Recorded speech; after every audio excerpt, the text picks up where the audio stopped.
Hi friends, എല്ലാവർക്കും PSC ബേസിക്സിലേക്ക് സ്വാഗതം. ഇന്നത്തെ ക്ലാസ്സിൽ നമ്മൾ ഡിസ്കസ് ചെയ്യുന്നത് പ്രധാനമന്ത്രിമാരെ പറ്റിയിട്ട് ചോദിക്കാൻ സാധ്യതയുള്ള ബേസിക് ലെവലിലുള്ള ക്വസ്റ്റ്യൻസ് ആണ്. പല ആൾക്കാരും ബേസിക് ആയിട്ടുള്ള ക്വസ്റ്റ്യൻസ് ആണ് തെറ്റിക്കുന്നതും. അതുകൊണ്ട് തന്നെ ഈ ക്വസ്റ്റ്യൻസ് പഠിച്ചു വെക്കുന്നത് വളരെ യൂസ്ഫുൾ ആവും. നിങ്ങളുടെ ഫ്രണ്ട്സിനൊക്കെ ഷെയർ ചെയ്യാനായിട്ട് മറക്കരുത്. പ്രധാനമന്ത്രിമാരെ പറ്റിയിട്ടുള്ള ഏറ്റവും സിമ്പിൾ ആയിട്ടുള്ള ക്വസ്റ്റ്യൻസ് ആണ് നമ്മൾ ഡിസ്കസ് ചെയ്യുന്നത്. പക്ഷേ ഉറപ്പായിട്ടും നിങ്ങൾക്ക് മാർക്ക് നഷ്ടമാവുകയും ചെയ്യരുത്. ഒന്നാമത്തെ ചോദ്യം ഇതാണ്: ഇന്ത്യൻ പ്രധാനമന്ത്രിയാവാൻ എത്ര വയസ്സ് പൂർത്തിയാകണം? ഇന്ത്യൻ പ്രധാനമന്ത്രിയാകാൻ എത്ര വയസ്സ് പൂർത്തിയാവണം? 25 വയസ്സാണ് പൂർത്തിയാകാനുള്ളത്. മറക്കരുത്, 25 വയസ്സ് പൂർത്തിയായാൽ മാത്രമേ പ്രധാനമന്ത്രിയാകാൻ സാധിക്കത്തുള്ളൂ. പാർലമെന്റിന്റെ ഏത് സഭയിൽ ഭൂരിപക്ഷമുള്ള പാർട്ടിയുടെ നേതാവാണ് പ്രധാനമന്ത്രിയാകുന്നത്? പാർലമെന്റ് എന്നാൽ എന്താണ്? രാഷ്ട്രപതിയും ലോക്സഭയും രാജ്യസഭയും ചേർന്നതാണ്. ഇതിനകത്ത് പാർലമെന്റിന്റെ ഏത് സഭയിൽ ഭൂരിപക്ഷമുള്ള പാർട്ടിയുടെ നേതാവാണ് പ്രധാനമന്ത്രിയാകുന്നത്? ലോക്സഭയുടെ. ഏതാണ്? ലോക്സഭയുടെ. കാരണം നമ്മുടെ ജനങ്ങൾ തെരഞ്ഞെടുക്കുന്നത് എവിടുത്തെ അംഗങ്ങളെയാണ്? ലോക്സഭയിലെ അംഗങ്ങളെയാണ്.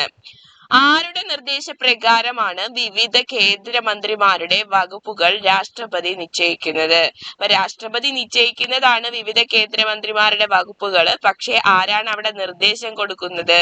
അത് നമ്മുടെ പ്രധാനമന്ത്രിയാണ്. പ്രധാനമന്ത്രിയാവാൻ പാർലമെന്റിന്റെ ഏത് സഭയിൽ അംഗമായിരിക്കണം? പ്രധാനമന്ത്രി ആവണമെങ്കിലും ഏതെങ്കിലും ഒരു സഭയിൽ അംഗമായാൽ മതി. രാജ്യസഭയിലോ അല്ലെങ്കിൽ ലോക്സഭയിലോ അംഗമായാല് പ്രധാനമന്ത്രിയാകാനായിട്ട് സാധിക്കും. പ്രധാനമന്ത്രി ആവുമ്പോൾ പാർലമെന്റ് അംഗമല്ലാത്തവർ എത്ര സമയത്തിനുള്ളിൽ അംഗമാവണം? അപ്പൊ പ്രധാനമന്ത്രി ആയിരിക്കണമെങ്കിൽ പാർലമെന്റ് അംഗമാകണമെന്നില്ല. പക്ഷേ പാർലമെന്റ് അംഗമാകാത്ത പ്രധാനമന്ത്രി ആണെങ്കിൽ അവർ 6 മാസത്തിനുള്ളിൽ എന്താവണം? ഏതിന്റെ അംഗം? പാർലമെന്റ് അംഗം ആകണം. ഒന്നെങ്കിൽ രാജ്യസഭയുടെ അല്ലെങ്കിൽ ലോക്സഭയുടെ. പ്രധാനമന്ത്രിക്ക് സത്യപ്രതിജ്ഞാവാചകം ചൊല്ലിക്കൊടുക്കുന്നത് ആരാണ്? രാഷ്ട്രപതിയാണ് കൊടുക്കുന്നത്. ദെൻ കേന്ദ്ര മന്ത്രിസഭയെ പിരിച്ചുവിടാനുള്ള അധികാരം ആർക്കാണ്? കേന്ദ്ര മന്ത്രിസഭയെ പിരിച്ചുവിടാനുള്ള അധികാരം നമ്മുടെ രാഷ്ട്രപതിക്കാണുള്ളത്. ഇനി കേന്ദ്ര ആസൂത്രണ കമ്മീഷനുണ്ട്. കേന്ദ്ര ആസൂത്രണ കമ്മീഷന്റെ തലവൻ ആരായിരുന്നു? പ്രധാനമന്ത്രിയായിരുന്നു. നിലവില് ഇതെന്താണ്? നീതി ആയോഗാണ് അല്ലെ? കേന്ദ്ര ആസൂത്രണ കമ്മീഷൻ ഇപ്പൊ ഉണ്ടോ? ഇല്ല. പകരം നീതി ആയോഗാണ്. അപ്പൊ നീതി ആയോഗിന്റെ ചെയർമാൻ ആരാണ്? അത് നമ്മുടെ പ്രധാനമന്ത്രിയാണ്. അപ്പൊ കേന്ദ്ര ആസൂത്രണ കമ്മീഷന്റെ തലവൻ ആരായിരുന്നു എന്ന് ചോദിച്ചാലും, ദേശീയ വികസന സമിതിയുടെ അധ്യക്ഷൻ ആരായിരുന്നു എന്ന് ചോദിച്ചാലും, ദേശീയ വികസന സമിതിയുടെ അധ്യക്ഷൻ ആരായിരുന്നു എന്ന് ചോദിച്ചാലും ആൻസർ എന്ത് തന്നെ? പ്രധാനമന്ത്രിയാണ്. അപ്പൊ കേന്ദ്ര ആസൂത്രണ കമ്മീഷൻ, ദേശീയ വികസന സമിതി, പിന്നെ നീതി ആയോഗിന്റെ ഒക്കെ ചെയർമാൻ ആരാണ്? പ്രധാനമന്ത്രിയാണ്.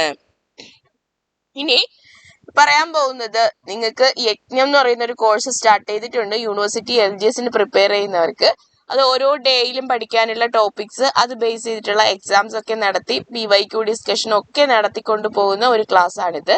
ഫുൾ ഒരു റിവിഷൻ പ്ലാൻ ആണ്. താല്പര്യമുള്ളവർക്ക് നമ്മുടെ PSC ബേസിക്സിന്റെ ആപ്പ് ഡൗൺലോഡ് ചെയ്തതിന് ശേഷം ഈ ഒരു കോഴ്സ് എടുക്കാവുന്നതാണ്. ഓക്കെ. ദെൻ അടുത്തത്, ഇന്ത്യയുടെ പ്രഥമ പ്രധാനമന്ത്രി ആരായിരുന്നു? ഇന്ത്യയുടെ പ്രഥമ എന്ന് പറഞ്ഞാൽ ആരാണ്? ഇന്ത്യയുടെ പ്രഥമ എന്നാൽ ഇന്ത്യയുടെ ആദ്യത്തെ പ്രധാനമന്ത്രി എന്നാണ്. ഇന്ത്യയുടെ ആദ്യത്തെ പ്രധാനമന്ത്രി ആരായിരുന്നു? ജവഹർലാൽ നെഹ്റു ആയിരുന്നു. ഏറ്റവും കൂടുതൽ കാലം ഇന്ത്യൻ പ്രധാനമന്ത്രി ആയിരുന്നത് ആരാണ്? അതും നമ്മുടെ ജവഹർലാൽ നെഹ്റു ആണ്. ഏറ്റവും കൂടുതൽ കാലം ഇന്ത്യൻ പ്രധാനമന്ത്രി ആയിരുന്നത് ആരാണ്? ജവഹർലാൽ നെഹ്റു ആണ്. ജവഹർലാൽ നെഹ്റു ഇന്ത്യൻ പ്രധാനമന്ത്രി ആയിരുന്ന കാലഘട്ടം ഏതാണ്? 1947 ഓഗസ്റ്റ് 15 മുതൽ 1964 മെയ് 27 വരെയാണ് ജവഹർലാൽ നെഹ്റു ഇന്ത്യൻ പ്രധാനമന്ത്രി ആയിരുന്നത്. അപ്പൊ ഏറ്റവും കൂടുതൽ കാലം ഇന്ത്യൻ പ്രധാനമന്ത്രി ആയിരുന്ന വ്യക്തി ഇന്ത്യയുടെ ആദ്യത്തെ പ്രധാനമന്ത്രിയായ ജവഹർലാൽ നെഹ്റു ആണ്. ഇന്ത്യക്ക് സ്വാതന്ത്ര്യം കിട്ടിയ അന്ന് മുതൽ 1947 ഓഗസ്റ്റ് 15 മുതൽ 1964 മെയ് 27 വരെ ആരായിരുന്നു പ്രധാനമന്ത്രി? ജവഹർലാൽ നെഹ്റു. ഇന്ത്യയിൽ 2 തവണ താൽക്കാലിക മന്ത്രിസ്ഥാനം വഹിച്ചിട്ടുള്ളത് ആരാണ്?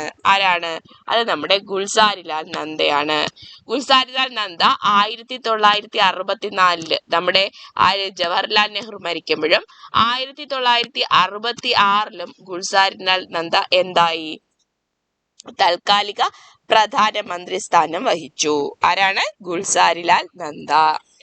കൂടുതൽ കാലം ഇന്ത്യൻ പ്രധാനമന്ത്രി പദം അലങ്കരിച്ച 2ാമത്തെ വ്യക്തി ആരാണ്? അത് നമ്മുടെ ജവഹർലാൽ നെഹ്റുയുടെ മകളായ ഇന്ദിരാഗാന്ധിയാണ്. ഇന്ത്യൻ പ്രധാനമന്ത്രിയായ ഏക വനിതയാണ് ആര്? നമ്മുടെ ഇന്ദിരാഗാന്ധി. ഇന്ത്യയുടെ ഉരുക്കു വനിത എന്നൊക്കെ അറിയപ്പെടുന്നത് ഇന്ദിരാഗാന്ധിയാണ്. ഓക്കെ, അപ്പോ കൂടുതൽ കാലം ഇന്ത്യൻ പ്രധാനമന്ത്രി പദം അലങ്കരിച്ച വ്യക്തി 2ാമത്തെ വ്യക്തിയാണ് ഇന്ദിരാഗാന്ധി. ഇന്ത്യൻ പ്രധാനമന്ത്രിയായ ഏക വനിതയാണ്. ഇന്ത്യയുടെ ഉരുക്കു വനിത എന്നറിയപ്പെട്ടത് ഇന്ദിരാഗാന്ധിയാണ്. ഏറ്റവും കുറച്ചു കാലം ഇന്ത്യൻ പ്രധാനമന്ത്രി ആയിരുന്നത് ആരാണ്? അത് നമ്മുടെ ചരൺ സിംഗ് ആണ്. ആരാണ്? ചരൺ സിംഗ്. പ്രധാനമന്ത്രിയായ ശേഷം പാർലമെന്റിനെ പോലും അഭിമുഖീകരിക്കാനുള്ള സമയം കിട്ടിയില്ല. അതിനെ മുന്നേ സ്ഥാനമൊഴിഞ്ഞ വ്യക്തിയാണ് ആര്? ചരൺ സിംഗ്. അപ്പൊ ഏറ്റവും കുറച്ചു കാലം പ്രധാനമന്ത്രി പദത്തിലിരുന്നത് ആരാണ്? നമ്മുടെ ചരൺ സിംഗ് ആണ്. പ്രധാനമന്ത്രിയായ ശേഷം പാർലമെന്റിനെ അഭിമുഖീകരിക്കാത്ത സ്ഥാനമൊഴിഞ്ഞ വ്യക്തി ആരെന്ന് ചോദിച്ചാലും അത് ചരൺ സിംഗ് ആണ്. ഇന്ത്യയിലെ ആദ്യത്തെ കോൺഗ്രസ് ഇതര പ്രധാനമന്ത്രി ആരായിരുന്നു? അത് മൊറാർജി ദേശായി ആയിരുന്നു. ഇന്ത്യയിലെ ആദ്യത്തെ കോൺഗ്രസ് ഇതര പ്രധാനമന്ത്രിയായിരുന്നു മൊറാർജി ദേശായി. ജയ് ജവാൻ ജയ് കിസാൻ എന്ന മുദ്രാവാക്യം ഉയർത്തിയ പ്രധാനമന്ത്രി ആരാണ്? വളരെ ഫേമസ് ക്വസ്റ്റ്യൻ ആണ്. ജയ് ജവാൻ ജയ് കിസാൻ ഈ മുദ്രാവാക്യം മുഴക്കിയത് ലാൽ ബഹദൂർ ശാസ്ത്രിയാണ്. ജയ് ജവാൻ ജയ് കിസാൻ എന്ന മുദ്രാവാക്യം ഉയർത്തിയ വ്യക്തി. ഗരീബി ഹട്ടാവോ. എന്താണ് ഗരീബി ഹട്ടാവോ എന്ന് വെച്ചാല്? ദാരിദ്ര്യം നിർമാർജനം ചെയ്യൂ എന്നാണ്. ഇത് ഏത് പ്രധാനമന്ത്രിയുടെ മുദ്രാവാക്യമാണ്? ആരുടേതാണ്? ഇന്ദിരാഗാന്ധിയുടേതാണ്. ആരുടേതാണ്? ഇന്ദിരാഗാന്ധിയുടേതാണ്. ഇനി നമ്മുടെ ജയ് ജവാൻ ജയ് കിസാൻ എന്ന് പറഞ്ഞത് ആര്? ലാൽ ബഹദൂർ ശാസ്ത്രിയാണ്. ജയ് ജവാൻ ജയ് കിസാൻ ജയ് വിജ്ഞാൻ എന്നും കൂടി ചേർത്ത് പറഞ്ഞത് എന്ന മുദ്രാവാക്യം ഉയർത്തിയത് അടൽ ബിഹാരി വാജ്പേയി ആണ്. അപ്പൊ തിരിഞ്ഞു പോവരുത്. ജയ് ജവാൻ ജയ് കിസാൻ ഇത്രയും മാത്രം പറഞ്ഞത് ആരാണ്? ലാൽ ബഹദൂർ ശാസ്ത്രിയാണ്. ജയ് ജവാൻ ജയ് കിസാൻ ജയ് വിജ്ഞാൻ എന്ന മുദ്രാവാക്യം ഉയർത്തിയത് അടൽ ബിഹാരി വാജ്പേയി ആണ്. ഏത് രാഷ്ട്രീയ കക്ഷിയെയാണ് മൊറാർജി ദേശായി പ്രതിനിധാനം ചെയ്തത്? എന്തായാലും കോൺഗ്രസ് ഇതര ആദ്യ പ്രധാനമന്ത്രിയാണ് മൊറാർജി ദേശായി. അപ്പൊ അങ്ങനെ പ്രതിനിധാനം ചെയ്തത് ജനതാ പാർട്ടിയെയാണ്. ഏത് പാർട്ടിയാണ്? ജനതാ പാർട്ടിയെയാണ്. പാർലമെന്റിന് പുറത്ത് വെച്ച് സത്യപ്രതിജ്ഞ ചെയ്ത അധികാരമേറ്റ പ്രധാനമന്ത്രിയാണ് നമ്മുടെ മൊറാർജി ദേശായി. മൊറാർജി ദേശായി എവിടെയാണ് സത്യപ്രതിജ്ഞ ചെയ്തത്? രാജ്ഘട്ടിലാണ് സത്യപ്രതിജ്ഞ ചെയ്തത്. ഈ രാജ്ഘട്ട് ആരുടെ അന്ത്യവിശ്രമ സ്ഥാനമാണ്? രാജ്ഘട്ട് നമ്മുടെ ഗാന്ധിജിയുടെ അന്ത്യവിശ്രമ സ്ഥാനമാണ്. ഏതാണ്? രാജ്ഘട്ട്. ദെൻ ഗാന്ധിജിയുടെ അധികാരത്തിലിരിക്കെ അന്തരിച്ച ആദ്യത്തെ പ്രധാനമന്ത്രി ആരാണ്? ഗാന്ധിജിയുടെ അല്ല, അധികാരത്തിലിരിക്കെ അന്തരിച്ച ആദ്യത്തെ പ്രധാനമന്ത്രി ആരാണ്? നമ്മുടെ ജവഹർലാൽ നെഹ്റു ആണ്. വിദേശത്ത് അന്തരിച്ച ഇന്ത്യൻ പ്രധാനമന്ത്രി ആരെന്ന് ചോദിച്ചാൽ അത് ലാൽ ബഹദൂർ ശാസ്ത്രിയാണ്. വിദേശത്ത് അന്തരിച്ച ഇന്ത്യൻ പ്രധാനമന്ത്രിയാണ് ആര്? ലാൽ ബഹദൂർ ശാസ്ത്രി. ഗാന്ധി ജയന്തി ദിനമായ ഒക്ടോബർ 2 ജന്മദിനമായിരുന്ന ഇന്ത്യൻ പ്രധാനമന്ത്രി ആര്? ലാൽ ബഹദൂർ ശാസ്ത്രിയാണ്. അപ്പോൾ ലാൽ ബഹദൂർ ശാസ്ത്രിയാണ് വിദേശത്ത് അന്തരിച്ച ഇന്ത്യൻ പ്രധാനമന്ത്രി. ജയ് ജവാൻ ജയ് കിസാൻ എന്ന ആഹ്വാനം ചെയ്തു. ഗാന്ധി ജയന്തി ദിനമായ ഒക്ടോബർ 2 ജന്മദിനം ആയിരുന്ന ഇന്ത്യൻ പ്രധാനമന്ത്രിയായിരുന്നു ലാൽ ബഹദൂർ ശാസ്ത്രി. ജന്മദിനം ഫെബ്രുവരി 29 ആയതിനാല് 4 വർഷത്തിലൊരിക്കൽ ജന്മദിനം ആഘോഷിച്ചിരുന്ന പ്രധാനമന്ത്രി ആര്? നമുക്കറിയാം 4 വർഷത്തിലൊരിക്കലും മാത്രമേ ഫെബ്രുവരി 29 എന്ന് പറയുന്ന ഒരു ഡേറ്റ് വരത്തുള്ളൂ. ഫെബ്രുവരി 29-നാണ് ആര് ജനിച്ചത്? മൊറാർജി ദേശായി ജനിച്ചത്. അതുകൊണ്ട് തന്നെ 4 വർഷത്തിലൊരിക്കൽ ജന്മദിനം ആഘോഷിക്കുന്ന പ്രധാനമന്ത്രിയാണ് മൊറാർജി ദേശായി. ചാച്ചാജി എന്നറിയപ്പെട്ട പ്രധാനമന്ത്രി ആര്? ചാച്ചാജി എന്നറിയപ്പെട്ടത് ആരാണ്? ജവഹർലാൽ നെഹ്റു ആണ്. ചാച്ചാജി, കുട്ടികളുടെ ചാച്ചാജിയാണ് ജവഹർലാൽ നെഹ്റു. സമാധാനത്തിന്റെ മനുഷ്യൻ എന്നറിയപ്പെട്ട പ്രധാനമന്ത്രി ആരാണ്? സമാധാനത്തിന്റെ മനുഷ്യൻ എന്നറിയപ്പെട്ട പ്രധാനമന്ത്രി ലാൽ ബഹദൂർ ശാസ്ത്രിയാണ്. ഇനി തെക്കേ ഇന്ത്യക്കാരനായ ആദ്യത്തെ പ്രധാനമന്ത്രി ആരായിരുന്നു? തെക്കേ ഇന്ത്യക്കാരനായ ആദ്യത്തെ ഇന്ത്യൻ പ്രധാനമന്ത്രിയായത് PV നരസിംഹറാവു ആണ്. ആരാണ്? PV നരസിംഹറാവു ആണ്. പാർലമെന്റ് അംഗമല്ലാതിരിക്കെ പ്രധാനമന്ത്രിയായ ആദ്യത്തെ വ്യക്തിയാണ് HD ദേവഗൌഡ. ഒരു പാർലമെന്റിന്റെ ഒരു സഭയിലും അംഗമല്ല. ഇങ്ങനെ അംഗമല്ലാതിരിക്കുന്ന സമയത്ത് പ്രധാനമന്ത്രിയായ ആദ്യ വ്യക്തിയാണ് ആര്? HD ദേവഗൌഡ. രാജിവെച്ച ആദ്യത്തെ ഇന്ത്യൻ പ്രധാനമന്ത്രിയാണ് മൊറാർജി ദേശായി. ഏറ്റവും കൂടിയ പ്രായത്തിൽ പ്രധാനമന്ത്രി ആയത് ആരെന്ന് ചോദിച്ചാൽ അത് ഉത്തരം മൊറാർജി ദേശായി ആണ്. എന്നാൽ ഇന്ത്യയിൽ ഏറ്റവും പ്രായം കുറഞ്ഞ പ്രധാനമന്ത്രി ആരായിരുന്നു? അത് നമ്മുടെ രാജീവ് ഗാന്ധി ആയിരുന്നു. ഇന്ത്യയുടെ ഏറ്റവും പ്രായം കുറഞ്ഞ പ്രധാനമന്ത്രി ആയിരുന്നു ആര്? രാജീവ് ഗാന്ധി. ഏത് മുൻ പ്രധാനമന്ത്രിയുടെ ജന്മദിനമാണ് ശിശുദിനമായി ആചരിക്കുന്നത്? നവംബർ 14 ശിശുദിനം. ജവഹർലാൽ നെഹ്റുവിന്റെ ജന്മദിനമാണ് അങ്ങനെ ആചരിക്കുന്നത്. ഏത് മുൻ പ്രധാനമന്ത്രിയുടെ ജന്മദിനമാണ് ദേശീയ കർഷക ദിനമായിട്ട് ആചരിക്കുന്നത്? ദേശീയ കർഷക ദിനം എന്ന് പറഞ്ഞാൽ ഡിസംബർ 23 ഇത് നമ്മുടെ ചൗധരി ചരൺ സിംഗിന്റെ ഓർമ്മയ്ക്കായിട്ടാണ് ദേശീയ കർഷക ദിനമായിട്ട് ആചരിക്കുന്നത്. അത് അദ്ദേഹത്തിന്റെ ജന്മദിനമാണ്. ഏത്? ഡിസംബർ 23. അപ്പോൾ ഏത് മുൻ പ്രധാനമന്ത്രിയുടെ ജന്മദിനമാണ് ദേശീയ കർഷക ദിനമായി ആചരിക്കുന്നത്? ചൗധരി ചരൺ സിംഗിന്റെ ഡേറ്റ് ഡിസംബർ 23. അവിശ്വാസ പ്രമേയത്തെ തുടർന്ന് രാജിവെച്ച ആദ്യ പ്രധാനമന്ത്രി ആരാണ്?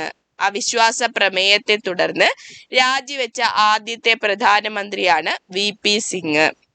ഉപപ്രധാനമായ ഭരണഘടനാ ഭാഗമേത്?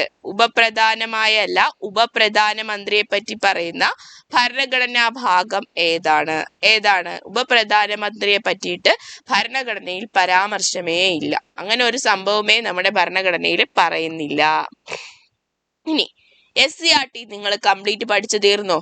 SCRT കംപ്ലീറ്റ് പഠിച്ചു തീർന്നിട്ടില്ലെങ്കിൽ വളരെ നഷ്ടമാണ്. SCRT complete videos, PDF note, അതുപോലെ ഓരോ ചാപ്റ്ററിൽ നിന്നുള്ള മാക്സിമം ക്വസ്റ്റ്യൻസ് വർക്കൗട്ട് ചെയ്യാൻ താല്പര്യം ഉണ്ടെങ്കിൽ നമ്മുടെ ആപ്പ് ഡൗൺലോഡ് ചെയ്യുക, ഈ ഒരു കോഴ്സ് എടുക്കുക. ഉറപ്പായിട്ട് യൂസ്ഫുൾ ആകുന്ന ഒരു കോഴ്സാണ്. അപ്പോൾ SCRT ഒന്നും പഠിച്ചിട്ടില്ല, അതുപോലെ തന്നെ ക്വസ്റ്റ്യൻസ് ഒക്കെ ചെയ്ത് നോക്കണമെന്ന് താല്പര്യം ഉണ്ടെങ്കിൽ നിങ്ങൾക്ക് ഈ ഒരു കോഴ്സിൽ ജോയിൻ ചെയ്യാവുന്നതാണ്. Okay, next. ഇന്ത്യയുടെ പ്രഥമ ഉപപ്രധാനമന്ത്രി ആരായിരുന്നു? ഇന്ത്യയുടെ ആദ്യത്തെ ഉപപ്രധാനമന്ത്രി സർദാർ വല്ലഭായ് പട്ടേലാണ്. ഇന്ത്യയിൽ ഇതുവരെയായിട്ട് മൊത്തം 7 ഉപപ്രധാനമന്ത്രിമാരാണ് ഉണ്ടായിരുന്നത്. അപ്പോൾ ഇന്ത്യയുടെ പ്രഥമ ഉപപ്രധാനമന്ത്രി ആയിരുന്നത് സർദാർ വല്ലഭായ് പട്ടേല്. മൊത്തം ഉപമന്ത്രിമാരുടെ എണ്ണം 7. 2 പ്രധാനമന്ത്രിമാർക്ക് കീഴിൽ ഉപപ്രധാനമന്ത്രിയായിരുന്നത് ഒരേ ഒരു വ്യക്തി മാത്രമാണ്, ചൗധരി ദേവിലാലാണ്. 2 പ്രധാനമന്ത്രിമാർക്ക് കീഴിൽ ഉപപ്രധാനമന്ത്രിയായിരുന്ന ഏക വ്യക്തിയാണ് ചൗധരി ദേവിലാല്. ഏറ്റവും ഒടുവിലായിട്ട് ഉപപ്രധാനമന്ത്രി സ്ഥാനം വഹിച്ചത് LK അദ്വാനിയാണ്. ഏറ്റവും ഒടുവിലായിട്ട് ഉപപ്രധാനമന്ത്രി സ്ഥാനം വഹിച്ചത്. 2 ഉപപ്രധാനമന്ത്രിമാരെ ഒരേ സമയം നിയമിച്ച പ്രധാനമന്ത്രിയാണ് മൊറാർജി ദേശായി. 2 ഉപപ്രധാനമന്ത്രിമാരെ ഒരേ സമയം നിയമിച്ച പ്രധാനമന്ത്രിയാണ് ആര്? മൊറാർജി ദേശായി. നരേന്ദ്രമോദി ഇന്ത്യയുടെ എത്രാമത്തെ പ്രധാനമന്ത്രിയാണ്? ഇന്ത്യയുടെ 15ാമത്തെ പ്രധാനമന്ത്രിയാണ് ആര്? നരേന്ദ്രമോദി. ഏത് മുൻ പ്രധാനമന്ത്രിയുടെ ജന്മദിനമാണ് സദ്ഭരണ ദിവസമായിട്ട് ആചരിക്കുന്നത്? ഡിസംബർ 25 സദ്ഭരണ ദിനമായിട്ട് ആചരിക്കുന്നത്. അടൽ ബിഹാരി വാജ്പേയിയുടെ ജന്മദിനമാണ് ഇങ്ങനെ ആചരിക്കുന്നത്. ഇന്ത്യയിൽ 2 തവണ താൽക്കാലിക പ്രധാനമന്ത്രി പദം വഹിച്ച വ്യക്തി ആരാണ്? ഗുൽസാരിലാൽ നന്ദയാണ്. ഇന്ത്യയിൽ 2 തവണ താൽക്കാലിക പ്രധാനമന്ത്രി പദം വഹിച്ച വ്യക്തിയാണ് ആര്? ഗുൽസാരിലാൽ നന്ദ. ഇത്രയാണ് പ്രധാനമന്ത്രിമാരെ പറ്റിയിട്ടുള്ള വളരെ ബേസിക് ആയിട്ടുള്ള കാര്യങ്ങൾ. അപ്പോൾ കൂടുതൽ ക്ലാസ്സുകൾക്ക് വേണ്ടിയിട്ട് ചാനൽ സബ്സ്ക്രൈബ് ചെയ്യാനും ബെൽ ബട്ടൺ പ്രസ് ചെയ്യാനും ഒന്നും മറക്കണ്ട. നിങ്ങൾക്ക് ഈ വീഡിയോ ഇഷ്ടപ്പെടുന്നുണ്ടെങ്കിൽ നിങ്ങളുടെ ഫ്രണ്ട്സിനും ഷെയർ ചെയ്യുക. Thank you. All the best.